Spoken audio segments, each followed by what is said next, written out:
अस्सलाम वालेकुम प्यारे दोस्तों। उम्मीद करता हूँ आप सब लोग खैरियत से होंगे। सबसे पहले तो मैं आपका शुक्रिया अदा करना चाहूंगा कि आप हमारी वीडियोस को इतना प्यार दे रहे हैं। चैनल पर आने वाले नए तमाम सामीन से गुजारिश है कि चैनल को जल्दी से जल्दी सब्सक्राइब कर ले ताकि आपको हमारी रोज की वीडियोस बर वक्त मिलती रहे। आप हमें अपनी स्टोरी हमारे व्हाट्सएप नंबर पर भी शेयर कर सकते हैं। तो आइए चलते हैं अपनी कहानी की तरफ। मेरा नाम अरबाज है और मेरे वालिद साहब एक रिटायर्ड टीचर है। मेरे घर में हम 3 बहन भाई और अम्मी अब्बू हैं, जबकि पड़ोसियों में मेरा एक लंगोटिया यार अनस भी मौजूद है। प्यारे दोस्तों, ये शायद जून की एक तपती हुई दोपहर थी और सूरज अपनी पूरी आबोताब के साथ आसमान पर अपनी ढाक जमाए बैठा था।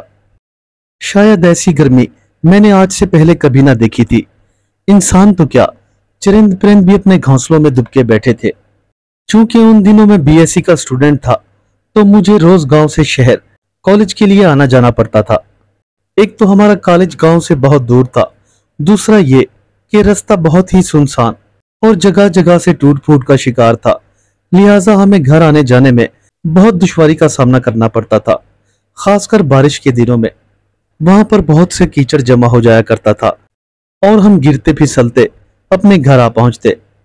एक तो जहां हमें इस रास्ते की वजह से बहुत परेशानी थी, दूसरा इस इलाके के बारे में यह भी मशहूर था कि ये जिन्नात से भरा पड़ा है।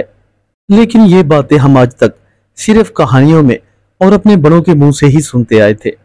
उस दिन भी कॉलेज से छुट्टी पर मुझे बस स्टॉप पहुंचने में थोड़ी देर हो गई और मेरी बस निकल गई। तकरीबन 1 घंटा इंतजार करने के बाद मैं दूसरी बस पर सवार होकर अपने गांव वाले स्टॉप पर जा उतरा। हर सू शाम का अंधेरा फैलने लगा था और बस वाले ने हमारे गांव जाने से इनकार कर दिया था। लिहाजा मुझे मजबूरन यहीं उतरना पड़ा था और मैं पैदल ही चलते हुए अपने घर की जानिब रवां दवां था। जूं जूं शाम का अंधेरा बढ़ता जा रहा था, मेरे जहन में भी खौफ अपने डेरे जमा रहा था। दिन भर तो न जाने मैं कितनी ही मस्तियां किया करता था, लेकिन इस अंधेरे और सुनसान रास्ते ने अचानक ही मेरे दिल पर अपने असरात छोड़ना शुरू कर दिए। मुझे न जाने क्यों दिल ही दिल में खौफ सा महसूस होने लगा। शायद गांव वालों और दोस्तों की बातें मेरे जहन में कुलबुला रही थी।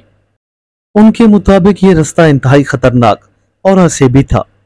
खैर, मैं अपने जहन से बराबर इन ख्यालों को झटकता रहा और अपने घर की तरफ तवज्जो दी। आज मैं सोच रहा था कि अम्मा से पहले पहले जाकर मैंने एक लस्सी का गिलास पीना है और साथ ही मक्खन वाली रोटी। वो तो मेरा सबसे पसंदीदा खाना था। खैर, अब खौफ की जगह मुझे भूख का एहसास हो रहा था।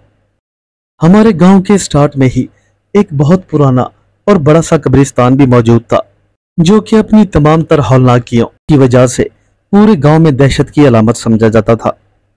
खैर, मैं जूं जूं कब्रिस्तान के करीब पहुंच रहा था तो मैंने अपने दिल में आयत करीमा का विर्द शुरू कर दिया था। अल्लाह अल्लाह करके आखिर कब्रिस्तान भी गुजर गया। कब्रिस्तान का मोड़ मुड़ते ही मुझे पाटू सिंह की हवेली नजर आई। इस हवेली के बारे में यह मशहूर था कि बंटवारे के वक्त ये पाको हिंद की सबसे खूबसूरत हवेली थी और इसमें कोई शक भी ना था। इसके खंडरात देखकर ही इसकी शानो शौकत का अंदाजा लगाया जा सकता था। इतनी पुरानी और बोसीदा हो जाने के बाद भी इस हवेली में एक अजीब सी कशिश थी और मैंने ये भी सुन रखा था कि जो कोई इस हवेली में जाता है तो वो कभी जिंदा वापस नहीं लौटता, और अगर कोई इस हवेली से जिंदा वापस आने में कामयाब हो जाए तो वो अपना जहनी तवाजुन खो बैठता है। ना जाने क्यों आज बार बार ये सारी बातें मेरे जहन में खुद ब खुद ही आ रही थी। मेरा दिल चाह रहा था कि यहाँ से दौड़ जाऊं, क्योंकि अक्सर औकात इस हवेली से रोने और चीखने की आवाजें भी सुनी जाया करती थी। भला मेरे साथ ऐसा कुछ क्यों होगा? ये मैं क्या खराफात सोच रहा हूँ? मैंने एकदम ही अपने जहन को इस ख्याल से झटक दिया और इन बातों को नजरअंदाज करके बराबर अपने घर की जानिब चलने लगा।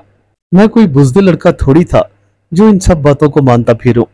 मैंने अंदर ही अंदर खुद को तसल्ली दी, लेकिन जैसे ही मैं हवेली के करीब से गुजरा तो मुझे किसी औरत और बहुत सारी बच्चियों की रोने की आवाजें आने लगी। जैसे ही वो आवाज मेरे कानों में पड़ी तो एकदम से मेरे जिस्म के तमाम बाल खड़े हो गए। जो रास्ते में मैं सोचता आया था, आखिरकार वो सच हो गया था।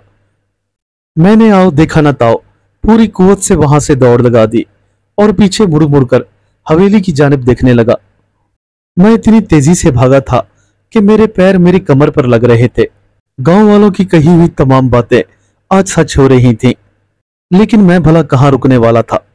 मैं तेज तेज हाँफता हुआ दौड़े जा रहा था। न जाने आज मेरी टांगों में इतनी फुर्ती कहाँ से आ गई, और मैं दौड़ता हुआ हवेली से काफी दूर निकल आया था। मेरा सांस बुरी तरह से फूल रहा था और दिल की धड़कन तेज हो गई थी।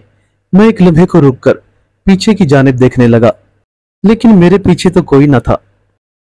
फिर अचानक ही जैसे मेरी नजर हवेली की छत पर पड़ी तो मुझे वहां एक औरत खड़ी हुई नजर आई। उसने अपने दोनों हाथ अपनी कमर पर रखे हुए थे और गुस्से से मुझे घूर रही थी। मैंने दूर से ही इस बात का अंदाजा लगा लिया था कि उसकी सुर्ख आंखें उससे बचकर निकल जाने पर हैरत ज़दा थीं। खैर, मैं मौके की मुनासबत को समझ गया और फिर से दौड़ना शुरू कर दिया। मुझे अब ऐसा महसूस हो रहा था वो औरत छत से उड़ती हुई अब मेरा पीछा करने लगी थी। अचानक ही मेरे जहन में अम्मी की कही हुई बात याद आ गई। उन्होंने मुझे कहा था कि बेटा, जब भी तुम किसी मुश्किल में पड़ो तो फौरन आयतुल कुर्सी पढ़ना। खैर, मैंने आयतुल कुर्सी पढ़ना शुरू कर दी और वहां से बराबर भागता हुआ अपने घर के दरवाजे पर पहुंचकर सांस लिया। जब मैं घर में दाखिल हुआ तो अम्मी सामने परेशान बैठी थी। मुझे देखते ही वो फौरन पूछने लगी, बेटा क्या हुआ तुम्हें? आज आने में इतनी देर क्यों कर दी है? अम्मी को देखते ही मेरी कुछ हिम्मत बंधी और मैंने अपनी घड़ी पर नजर की। ये तकरीबन रात के 8 बजे का वक्त था। मैं अपनी अम्मी से बिना कुछ कहे अपने कमरे की जानिब चला गया। मेरा जहन शदीद उलझा हुआ था और मैं बहुत थकन महसूस कर रहा था। जल्द ही मुझे नींद ने आ घेरा। अगली सुबह जब मैं उठा तो फिर कॉलेज के लिए निकल गया। अगले दिन भी कॉलेज से वापसी पर यह वाकया मेरे साथ दोबारा गुजरा, लेकिन आज उस औरत के साथ चंद बच्चियां भी थीं जो मेरा पीछा कर रही थी। न जाने मुझसे ऐसी क्या गलती हुई थी कि वो औरत मेरे पीछे ही पड़ गई थी। अब मैं अंदर ही अंदर खुद को खाए जा रहा था, लेकिन मैंने अब तक इस वाक़े को अपने घर के किसी फर्द के साथ शेयर न किया था। आज भी मैं बड़ी मुश्किल से बच पाया था। अब मैंने दिल में पक्का इरादा कर लिया था कि जब तक इस मामले को सुलझा न दूं तब तक कॉलेज नहीं जाऊंगा। खैर, सुबह एतवार का दिन था और मेरे दोस्त मुझे क्रिकेट के लिए बुलाने आए थे। मेरा छोटा भाई मेरे कमरे में दाखिल हुआ। अरबाज भाई, वो अनस भाई आए हुए हैं।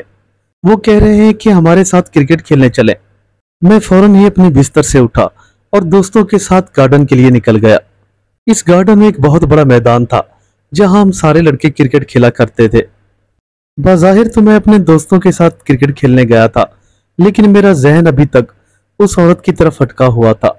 अचानक ही मेरी नजर गार्डन के माली बाबा पर पड़ी, जो कि बहुत ही नेक इंसान थे। खैर, मैंने अपने साथ होने वाला तमाम वाकया उनके गोश गुजार कर दिया। वो मेरी तमाम बातें बड़े गौर से सुन रहे थे। बहुत अच्छा किया बेटा कि तुम वहां से भाग आए। वो बहुत ही खतरनाक हवेली है। जिसने भी उस हवेली का रुख किया है कभी जिंदा नहीं लौटा। याद रखना, तुम आइंदा कभी भूल कर भी उस रास्ते से ना आना। इतना कहकर वो वहां से उठे और अपने काम में लग गए, लेकिन मेरा सस्पेंस बढ़ता जा रहा था। आखिर क्या बात थी? मैं उस हवेली का राज जानना चाह रहा था। क्रिकेट खेलने के बाद मैंने अपने भाई और बाकी दोस्तों से भी मशवरा किया कि उस हवेली में जाना चाहिए और उसका भेद मालूम करना चाहिए, लेकिन मेरी ये बात सुनते ही वो सब लोग ऐसे गायब हो गए जैसे गधे के सर से सींग। खैर, मैं फिर से चलता हुआ माली बाबा के पास आ खड़ा हुआ। माली बाबा, क्या आप मुझे इस हवेली का राज बता सकते हैं? आखिर क्या वजह है कि वो औरत और बच्चे वहां अक्सर नजर आते हैं? प्लीज मुझे कुछ बताइए। आखिर ऐसा क्या हुआ था कि जो रातों रात वो हवेली उजाड़ और सुनसान हो गई थी? मेरी ये बात सुनकर माली बाबा बड़ी हैरत से मेरी जानिब देखने लगे।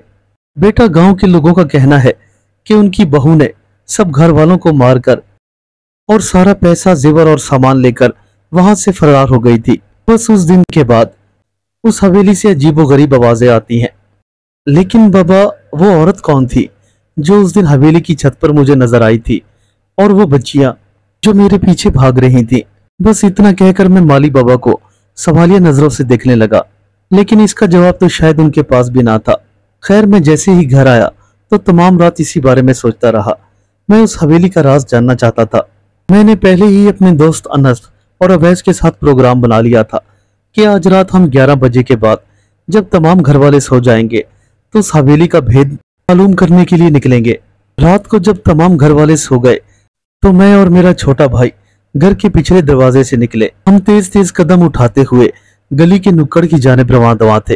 हम जैसे ही उस नुक्कड़ पर पहुंचे तो अवैस और अनस हम दोनों का पहले से ही इंतजार कर रहे थे। उस रात चांद पूरे आबोताब से चमक रहा था, जिससे तमाम रास्ता बिल्कुल साफ दिखाई दे रहा था। अभी हम गांव की एक दो गलियां ही क्रॉस कर पाए थे कि अचानक मौसम ने अपने तेवर बदलना शुरू कर दिए। जहां अब तक चांद की रोशनी नजर आ रही थी, वहीं अब काले बादलों ने इस पर अपना साया कर लिया था। लेकिन हमें तो जैसे इस सबकी कोई परवाह ना थी।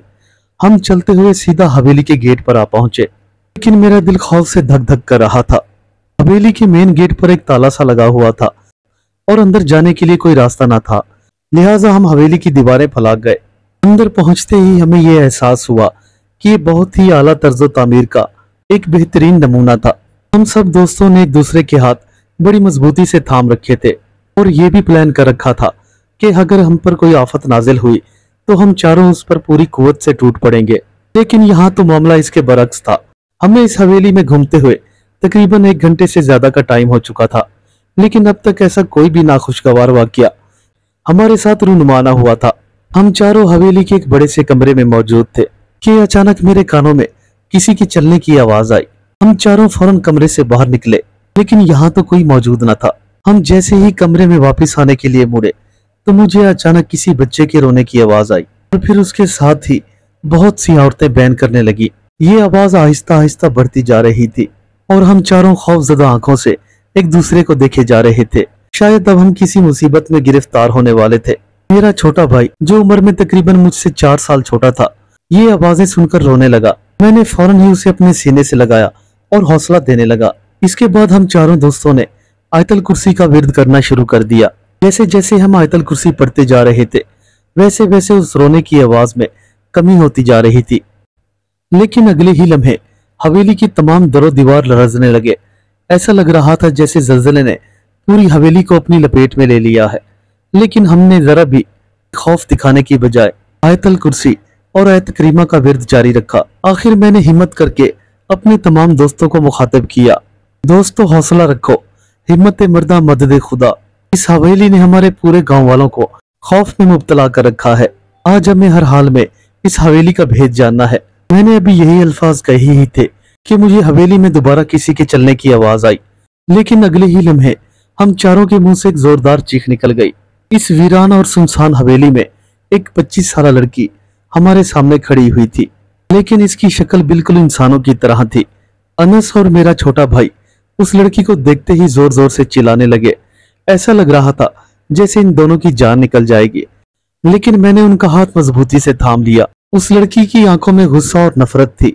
न जाने ये किस बात पर नाराज थी, ये तो वही बता सकती थी। बहुत हिम्मत की तुम लोगों ने जो इस हवेली में चले आए। तुम शायद भूल गए थे कि तुम लोगों ने अपनी मौत को दावत दी है। इतना कहकर वो लड़की हमें खा जाने वाले अंदाज में देखने लगी, लेकिन मैंने हिम्मत की, कौन हो तुम और यहाँ क्या कर रही हो? देखो, हम तुम्हें नुकसान पहुंचाने नहीं बल्कि तुम्हारी मदद करने आए हैं। मुझे बताओ, इस हवेली में आखिर क्या हुआ था जिसका बदला तुम इन गांव वालों से ले रही हो? जैसे ही मैंने अपनी बात मुकम्मल की तो वो किसी तोते की तरह बोलने लगी। मैं अपने माँ बाप की एक ही बेटी थी और बहुत लाडली भी। एक दिन इस हवेली का बड़ा नवाब हमारे गांव किसी काम से आया। उसने मुझे देखते ही पसंद कर लिया, लेकिन मैं उसे पसंद न करती थी। आखिरकार वही हुआ जिसका मुझे डर था। मेरे गरीब माँ बाप ने मेरी शादी उसके साथ कर दी, लेकिन मेरी ये खुशी बस 2 दिन की ही थी। मेरा शौहर, मेरी सास ससुर और मेरी नंदे भी मेरा खूब ख्याल किया करती थी और मैं भी आहिस्ता आहिस्ता उन सब से मोहब्बत करने लगी थी। फिर कुछ ही दिनों बाद मेरी जिंदगी की सबसे बड़ी खुशी मुझे मिली जब मुझे ये पता चला कि मेरी गोद हरी हो गई है। मैं हवेली की इकलौती बहू थी, लिहाजा मेरे नाज नखरे उठाए जाने लगे। मुझे काम करने के लिए पाँव भी जमीन पर न रखना पड़ता। शायद मैं इस दुनिया में खुद को सबसे खुशकिस्मत तरीन तस्वर कर रही थी, लेकिन ये सब मेरी महज खाम ख्याली थी। एक रात जैसे ही मैं अपने कमरे से बाहर निकली तो मुझे अपने साथ वाले कमरे से मेरे शौहर और मेरी सास की बातें करने की आवाज आई। उस रात मैंने वो कुछ सुना कि मेरे पांव तले जमीन निकल गई। मेरी सास मेरे शौहर से कह रही थी कि अगर बहू रानी के घर बेटी हुई तो इसका अशर भी वही होना चाहिए जो पहली के साथ हुआ था। हमें किसी बेटी की जरूरत नहीं, हमें तो बस अपने खानदान के लिए वारिस चाहिए। याद रख बेटा, अगर तेरे घर बेटी हुई तो उसे जिंदा न छोड़ना। मैं कभी सोच भी न सकती थी کہ میری सास ऐसा कुछ कर सकती है। मैं उनकी ये बातें सुनकर डर गई थी और मेरे तमाम ख्वाब चकनाचूर हो गए थे। खैर चंद दिन बाद मैंने नौकरों से पिछले तमाम राज उगलवा लिए। उन्होंने मुझे ये बताया कि आज से पहले नवाब साहब ने 3 शादियां की थी और उन तीनों शादियों से उनके घर बेटियां ही हुई थी, लिहाजा उन्होंने अपनी बेटियों और बीवियों को मार डाला। नौकरों की ये बातें सुनकर मैं खौफ से कांप गई थी। मैं कभी सोच भी न सकती थी कि इंसानों के भेष में ये लोग दरिंदे और भेड़िए हैं। खैर वो दिन आ ही गया जब मेरे घर भी बेटी की विलादत हुई। पहले पहल तो घर वालों ने जरा भी जाहिर ना होने दिया कि उन्हें बेटी की खुशी नहीं, लेकिन जैसे ही रात हुई तो मेरे शौहर ने मुझे मारना शुरू कर दिया। मेरी तबीयत ठीक ना होने की वजह से मैं एक लम्हे में बेहोश हो गई। जब मुझे होश आया तो मेरी बेटी वहां मौजूद न थी। मेरे पूछने पर उन्होंने बताया कि तुम्हारी बेटी का भी वही हशर हुआ जो तुमसे पहले वाली का हुआ था, और अब तुम भी तैयार हो जाओ, तुम्हारी मौत भी ऐसी होगी कि किसी को पता न चलेगा। मैं चीखती और चिल्लाती रही, लेकिन उन लोगों ने मुझ पर जरा भी तरस न खाया। मेरा शौहर मुझे घसीटता हुआ एक पुराने से कमरे में ले गया और मुझ पे तेल छिड़क कर आग लगा दी। मैं चीखती चिल्लाती रही, लेकिन उन जालिमों को भला कहाँ रहम आने वाला था। वो दिन और आज का दिन मेरी रूह इस हवेली में भटक रही है।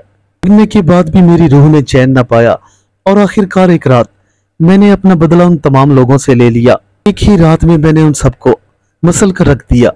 इस तरह मैंने अपना और अपनी बेटी और यहाँ पे मरने वाली बाकी औरतों का भी इंतकाम ले लिया। उस लड़की की बातें सुनकर मेरी आंखों में जैसे आंसू आ गए थे और मुझे उससे हमदर्दी होने लगी थी। मैंने उससे पूछा कि अगर तुमने इंतकाम ले लिया था तो फिर तुम्हें चले जाना चाहिए था। तुम यहाँ पर रुककर क्यों बेगुनाहों की जान ले रही हो? और वो बच्चियां कौन हैं जो उस रोज मेरे पीछे भाग रही थी? उसने बताया कि ये वही बच्चियां हैं जिन्हें इस दुनिया में आने के बाद मार दिया जाता था और फिर मजहब के मुताबिक उनकी तदफीन न की जाती थी, बल्कि बाहर बाग में गड्ढा खोदकर उन सबको एक ही जगह दबा दिया गया था। जब तक हमारी तदफीन मजहब इस्लाम के मुताबिक ना होगी तो हम यहाँ यूं ही भटकते रहेंगे। मैंने या हमारी तमाम मासूम बच्चियों ने आज तक किसी को कोई नुकसान नहीं पहुंचाया, बल्कि हम लोग तो उनसे मदद के लिए उनके पीछे भागा करते हैं और लोग हमसे डर के यही समझते हैं कि हम उनकी जान के दुश्मन हैं। फिर एक दिन यूं हुआ कि तुम भी इस रास्ते से गुजरे। तुम्हें देखकर मुझे कुछ उम्मीद हुई, लेकिन तुम भी और लोगों की तरह डर कर यहाँ से भाग गए। हमें और कुछ नहीं चाहिए, बस हमें हमारे मजहब के मुताबिक कफन दफन देकर नमाज जनाजा पढ़ाया जाए ताकि हमारी रूहों को सुकून मिल सके। बस उस रात ही मैंने उस लड़की से वादा कर लिया कि उसकी तदफीन इस्लाम के मुताबिक ही की जाएगी। जब हम हवेली से बाहर निकले तो फजर की अजानें हो रही थी। हमने फौरन ही फजर की नमाज अदा की और घर आ गए, लेकिन हमारे घर वाले तो हमारा पहले से ही इंतजार कर रहे थे। मम्मी पापा हमें घर ना पाकर पहले से ही परेशान थे। खैर मैंने उनको रात गुजरने वाले तमाम वाक़ये से आगाह किया और अगले दिन तमाम गांव वालों ने मिलकर उन तमाम औरतों और बच्चियों की तदफीन कर दी। अब भी वो हवेली वहां वैसे की वैसे ही मौजूद है, लेकिन वहां से रोने की आवाजें नहीं आती। अब वहां से लोगों का गुजर होता है, लेकिन ऐसा वैसा कुछ नहीं होता, क्योंकि उन बेकरार रूहों को हमेशा हमेशा के लिए एक सुकून सा मिल गया है। उम्मीद करता हूं मेरे दोस्तों को आज की कहानी पसंद आई होगी। मिलते हैं कल एक नई कहानी के साथ। तब तक के लिए अल्लाह हाफिज।